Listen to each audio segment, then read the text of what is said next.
লক্ষ্য করুন, ইমাম আল বুখারী রাহিমাহুল্লাহর কথা, পৃথিবীর বুকে যাকে আমিরুল মুমিনিন ফিল হাদিস, হাদিসের জগতে যিনি লিডার, যিনি মুহাদ্দিসদের ইমাম, সেই ইমাম বুখারী রাহিমাহুল্লাহ ছোট বয়সে অন্ধ ছিলেন। মা সেটাকে নিয়ে এতই টেনশন করতেন, আমার এই ছেলে কিভাবে সে অন্ধ থেকে সুস্থ হবে, কিভাবে সে মানুষ হবে, আল্লাহর কাছে এতই কাঁদতেন। ওই মা স্বপ্নে দেখলেন ইব্রাহিম আলাইহিস সালাতু ওয়াস সালাম ইমাম বুখারী রাহিমাহুল্লাহর মাকে বলছেন, হে অমুক, তুমি তো অনেক কেঁদেছো, অনেক আল্লাহর কাছে চেয়েছো, জেনে রাখো কাদ রাদ্দাল্লাহু বাসারা ওয়ালাদিক, আল্লাহ তোমার বেশি বেশি কান্নার কারণে, বেশি বেশি আল্লাহর কাছে চাওয়ার কারণে আল্লাহ তোমার এই সন্তানের দৃষ্টিশক্তিকে ফিরিয়ে দিয়েছেন। সুবহানাল্লাহ।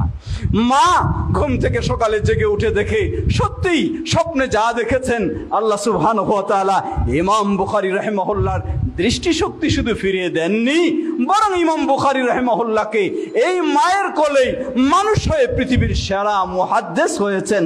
আল্লাহু আকবার। অবদান ছিল না বাবার, কারণ বাবা তো ছোট বয়সে হারিয়ে গেছেন।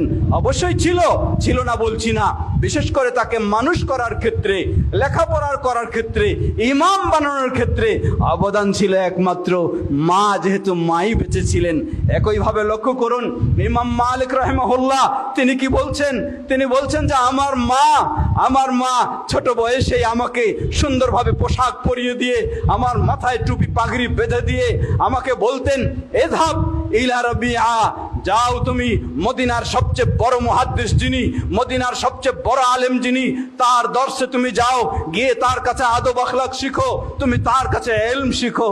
সত্যি আমাদের মারা যদি এটি হতেন, এই চিন্তা রাখতেন, কিন্তু আফসোস আমাদের মারা তারা আজকে আশঙ্কা করছেন, সন্তানকে যদি মাদ্রাসায় পড়াই, সন্তানকে যদি দিন শিক্ষা দেই, সন্তানকে যদি কোরআন শিক্ষা দেই, তাহলে তো ঢাকা শহরে বাড়ি গাড়ির মালিক হতে পারবে না।